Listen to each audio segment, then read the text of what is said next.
It's Triple Crown here, Saturday, August 31, 2024, back in the barn at Shipshewana for trade night. I had a show on Friday as well as earlier in the day on Saturday, meaning that right after setting up Saturday morning, I made a 3.5 to 4 hour drive up to the Amish country to start trade night and then going into the show the very next day. So to say that I was gassed at this point would be a bit of an understatement, but here I am kind of set up at trade night. Let's go ahead and see what it brings us. Alright, I had a couple of objectives heading into both trade night and the show up in Shipshewana in terms of moving certain things. Number one on my list was to move an Anthony Richardson downtown. I actually sold that earlier this morning when I'm recording this at the Spooky Nook show. I'll do a vlog on that one sometime next week. But that was number one on my list. I just feel like that's a card that doesn't have a whole lot more room to go up. In fact, it's more likely that it would go down than up, just based on what history tells me. No disrespect to Anthony Richardson. Number two would be that Jameson Williams shield that you see right there. That's another card where he's had a lot of hype in this off season. As a Lions fan, I sure hope he does well, but we'll see. I don't know if the hype will match his prices as well.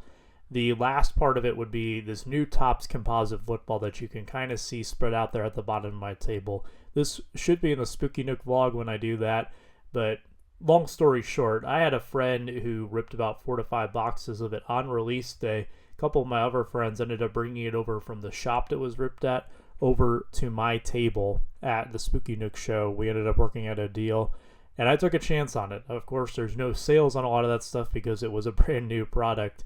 But what I'm going to try to do is put it out there and sell it now before the sales start to rack up and the day one prices also start to fall off. So those are going to be my objectives for the weekend. Do you have any other lines? What's that? Do you have any other lines besides what you got on the... I might. Let me check. I have Lions that are not in Lions uniforms, but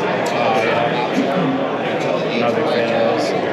Me either. That's why they're in here. Yeah. Would you maybe be open to like trade or cash trade on the line? Yeah, sure. What do you got? Yeah, I got a bunch of stuff. Yeah. I've said it before and I'll say it again. I will always entertain a trade down. If it means it gets me a little bit closer to my goal, which is eventually cashing out on a deal, then I'll do what it takes. In this case, I'm looking at possibly trading down from my Amon-Ra St. Brown Contenders auto. Now, that's a card that I'm a little bit more sentimentally attached to. I try not to when I have cards out for display. I mean, I'm not going to keep anything I put out on the table because, well, if it's out on the table, that means it's for sale. But at the same time, I am definitely not interested in giving that one away. This guy is a Lions fan.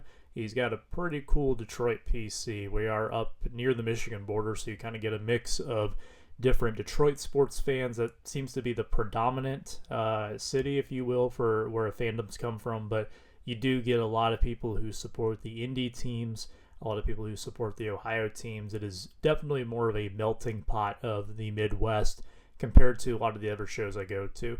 Here I'm just going to look for things that are a little bit more unique, maybe pick a few cards to help diversify my stack a little bit, as well as kind of find a few things that maybe mitigate some of the risk going through there. I don't want it all my capital tied up into one card. I'd like to pick out a couple. So that's kind of what I'm doing there. He's got some of the new composite, as if I don't have enough of it already. So I'm going ahead and setting aside some of those as well here.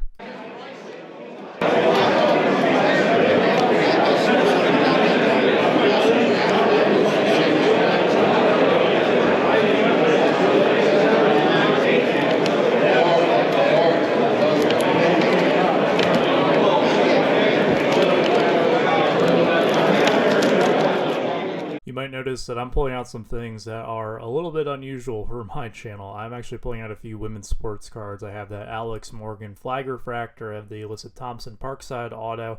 I'm also going to pull out an Angel Reese Gold Refractor Auto that is from Bowman Chrome University Basketball. And then there's going to be a Brianna Stewart Gold Prism from the first year of WNBA Prism that I'll pull out here in just a minute. And you might be wondering, why am I doing this? There's a few reasons why, actually. I have a friend who I'll be setting up at the Nashville show with, which is really the next large multi-day show on my calendar. Here in October, she is really into women's sports cards, has a phenomenal women's sports collection. Kind of by proxy, it has piqued my curiosity a little bit. I've been dabbling in it a little bit more.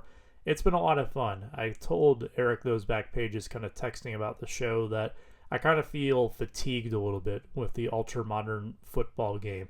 I don't know what it is, but as I walk through different shows, kind of walk around and see kind of the same types of cards over and over, it is taken away some of the luster. Don't get me wrong, I still love ultra-modern football. I still have players that I really love their cards of, but I need something to kind of freshen my palate, if you will. And the women's sports cards is something that I've been getting into more of. It's also something that I can learn a lot more about because I really don't know too much right now. I kind of have a working knowledge, I guess you could say, where I sort of know what to look for, but there's still plenty for me to learn. And that's part of the fun for me, is being able to find something that I don't really know anything about and then learning more about it and kind of acquiring knowledge and seeing myself grow in that regard. That's one of the things that really appeals to me about a lot of those cards there. So you'll see that this deal actually revolves around several of those cards being the centerpieces for me trading away a card of my favorite active player. Who would have ever guessed that? Yeah, on the Angel, like I see a 10 did a 10 on the 19th did 550, and then the day before that like 350. And then Raws are like 165, 300, and 280. And I think like 225 maybe. Where do you want to be on a Monroe? Before I throw out my offer. I was thinking like 425. Okay. I wanted to be at like 2 for this stack. Can we call it 225 cash plus these for that? You don't want the Angel? I like it, I just don't love it. I'd rather just take these, I think. I'm working a lot, and I want the Stewart for sure. The Angel is just kind of one of those, like if we were like super far off, I could throw in, but otherwise I'd pass. And then I'll pass on. Well, let me ask, like, how much cash would I have to give you if I put that in? Because clearly, like, you don't like 220. Because if you were to take my 225, like, we'd be even on where I'd want to be at the almond route. But clearly, you don't like that. So I guess I'd wonder, like, how much cash you'd want if you took that. He read me exactly right. I do like the Angel Reese card because I pulled it out. I just don't love it at the 225 price. Mostly I want to try to get some cash out of this Amon-Ra, at least $50, because I want to have some more spending money for tomorrow when people are going to be coming up to my table looking to sell. The other part of it is lack of knowledge of the women's basketball market that keeps me away from the Reese card. It kind of goes twofold. Since I'm entering into a market I don't know much about, I can take things that I know about other areas of the hobby and try to apply it, but I don't know how well that's going to translate. For example, the card I'm looking at is a gold refractor auto. It's well documented on this channel. I love gold refractors. They have a really good hobby pedigree. On the other side of things, it is an insert auto. If I remember correctly, it was a sticker auto, and it also is in the college uniform. If this was a men's football card, those are kind of things that I would pay attention to that may dissuade some buyers from potentially buying it. I don't know if the same can be applied to the women's basketball side of the hobby, though. I don't know if those types of things are valued as much per se in the women's basketball sphere. And of course, it's going to depend collector to collector what their personal preference is. But all I can try to do is use my best guess and use my knowledge of other areas until I learn this market better to kind of help shape my decision. But I'll trust my gut here. It's still a really good card. If I can at least get $50 cash on top of this deal, then I'll be perfectly content with it. Like 50 cash? That's exactly what I was saying. Okay, cool.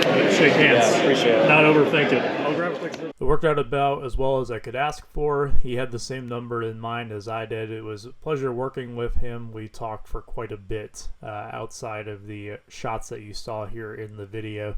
It's always cool to converse with some fellow Detroit sports fans, which happens quite a bit when I go up to this show in particular, because there are a lot of Michigan natives who make the journey south to Shipshewana, so it kind of feels like I'm back home in a sense with people of a similar fandom. But good to see it go into a good home, a fellow Detroit sports fan. First deal of trade night in the books. Let's keep it rolling. I don't know if there's any PSA 10 cards on that. These are hands. Yeah, it won't surprise you. I'm telling you, I ain't got much. There's some wall sales. Yeah. sending more stuff off soon? I've got 75 cards out. You might have seen him in the background there while I was finishing up the last deal, but Paul Vintage Sports Shack came by. I opened up my Zion case there off to the right for him to look through some things. He's mostly looking for raw stuff that he can submit. He's got mostly graded stuff here. Hopefully we can work out a swap, but he pulled out a stack of, I think, 2 or 3 cards here. Now I'm going to go through his slabs and try to figure out which ones I want to try to work out a deal. What do I got here? So 60, 75, 85. Just want to do it straight up. Old-fashioned trade. Yep. Cool. Sounds good. Grab a picture for the records. Pretty quick deal done here. This is a deal where Paul is going to have more upside on it, but I kind of have a higher floor to it. What do I mean by that? Well, he's taking 3 singles from me, 2 of which are from the new composite football. The biggest card in the deal is the Will Levis Blue Refractor from Topps Chrome. Those Topps Chrome cards, not too surprisingly, seem to be among the best sellers out of the gate for the new composite football. At this time that we made the deal, there were no sales on it, so I really didn't know if I had it underpriced, overpriced. It was pretty much a shot in the dark in terms of where I had it at. Now what will end up happening is he'll put it in his grading pile. Hopefully he gets a 10 on it, and if he does, and Will Levis comes out of the gate hot, then that's a card he's going to do pretty well on, and he's going to come out well ahead in this deal. But at least he has a couple of other cards to help mitigate the risk if things don't go as planned. And meanwhile, I move into the Ohtani card, which I really like. It's a great image on his 2019 Topps Chrome. It's a little safer. Nothing's ever completely safe, but it's a little safer than the brand new product. So hopefully it works out well for both of us.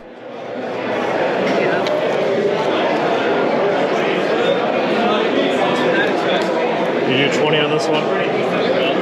I'll pass on these. I will take that. My friend Logan was set up next to me from Great Sports. I'm sure many of you who watch my vlogs probably watch his as well. He had a buying sign on our table, which I thought would bring a lot of people up to the table looking to sell stuff, kind of like you would see at a show. That really wasn't the case, though. There wasn't too many people coming up saying, like, oh, you guys buying your stuff? Not nearly as much as I would get the next day at the actual show. And therefore, I didn't really get a chance to buy too much here, which is fine. I was able to trade quite a bit and sell a few things. But the lone purchase that I made was that Cody Bellinger card that you see there. I believe the rest that I acquired was all via trade. Yeah.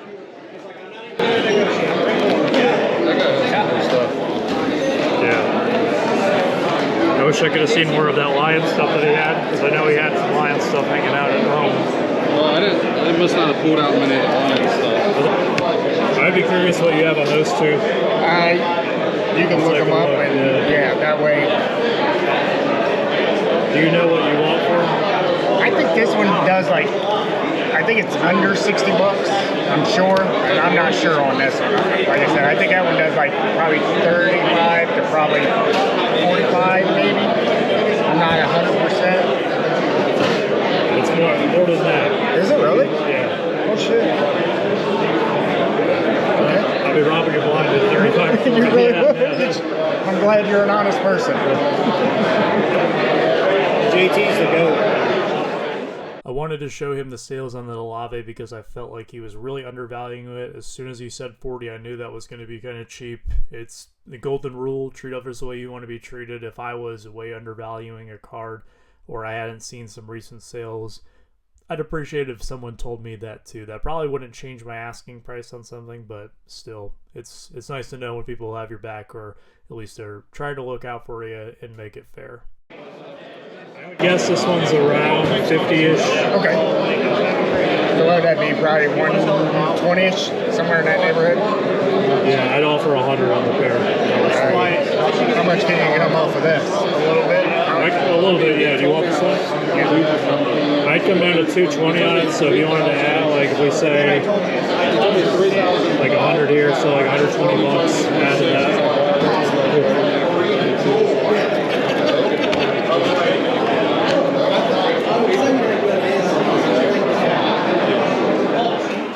Done deal there. Jose Ramirez auto traded away for those 2 cards plus some cash. I've been asked this before, but when I trade, do I go based off of what I have into the card or based off of my sticker?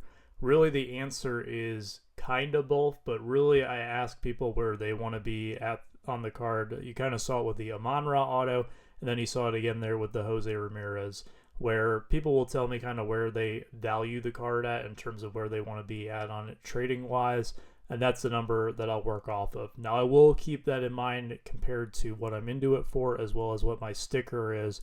But that's ultimately going to be the number that I'm working off of in these trades.